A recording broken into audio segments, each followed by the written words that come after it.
दुनिया में यूपीआई चलवाकर भारत में यूपीआई होगा बंद। चौंक गए? चौंके मत, सवाल पूछ रहा हूं मैं आपसे। क्या आप यूपीआई का इस्तेमाल कभी बंद कर सकते हैं? क्या आप फोन पे, पेटीएम या फिर गूगल पे को इस्तेमाल करना छोड़ सकते हैं?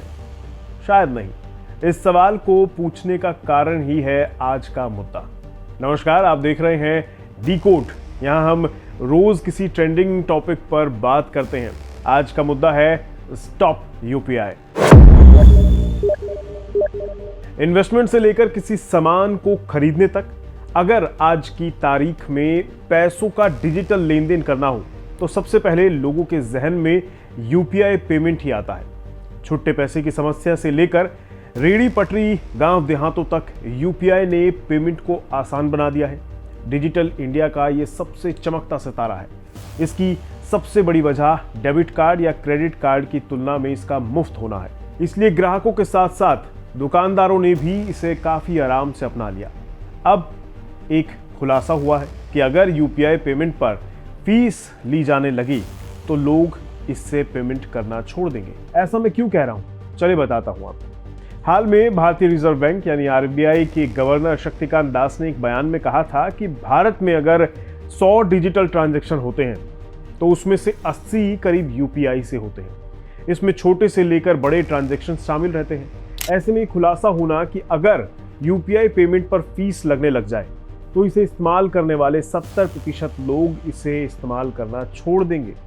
ये वाकई चौंकाने वाली खबर है, क्योंकि यूपीआई ने कैश को जेब में रखने से छुटकारा दिला दिया है। लोकल सर्कल के सर्वे में 34,000 लोगों से मिले जवाबों के आधार पर यह निष्कर्ष निकाला गया है कि अगर यूपीआई पेमेंट पर किसी भी तरह की कोई फीस लग जाती है तो लोग इसका इस्तेमाल बंद कर देंगे। लोगों ने कैश ट्रांजैक्शन के बदले यूपीआई को अपनाया, इसलिए क्योंकि आसान है, ये मुफ्त है। ये एनपीसीआई के आंकड़े कहते हैं कि यूपीआई ने फरवरी 2024 में 16 लाख करोड़ से ज्यादा के ट्रांजैक्शन मूल्य दर्ज किए, जो पिछले साल की फरवरी की तुलना में 12 लाख करोड़ रुपए के मुकाबले ज्यादा है। ट्रांजैक्शन शुल्क का सबसे आम उदाहरण है यूपीआई भुगतान के लिए आईआरसीटीसी द्वारा लिए जाने वाला 20 रुपए का शुल्क। हालांकि यूपीआई पेमेंट पर फीस लगाने की मांग काफी लंबे समय से की जा रही है।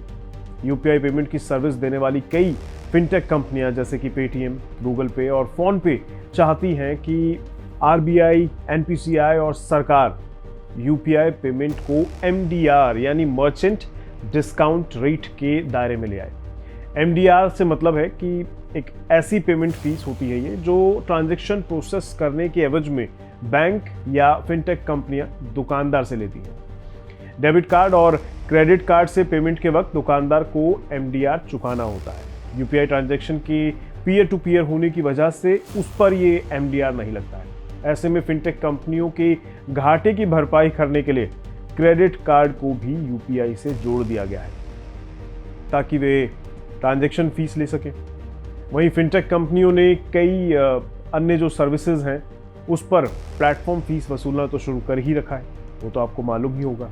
यूपीआई पेमेंट पर एमडीआर या ट्रांजैक्शन फीस लेने के लिए आरबीआई ने 2022 में एक कंसल्टेशन पेपर निकाला था। इसमें अलग अलग अमाउंट के लेवल के हिसाब से यूपीआई पेमेंट पर शुल्क लगाने को लेकर चर्चा हुई, लेकिन इस पर कोई अंतिम राय नहीं बन सकी थी तब। लेकिन क्या यूपीआई के इस्तेमाल पर ट्रांजैक्शन फीस लगनी चाहिए, ये आप कमेंट बॉक्स में बताइए।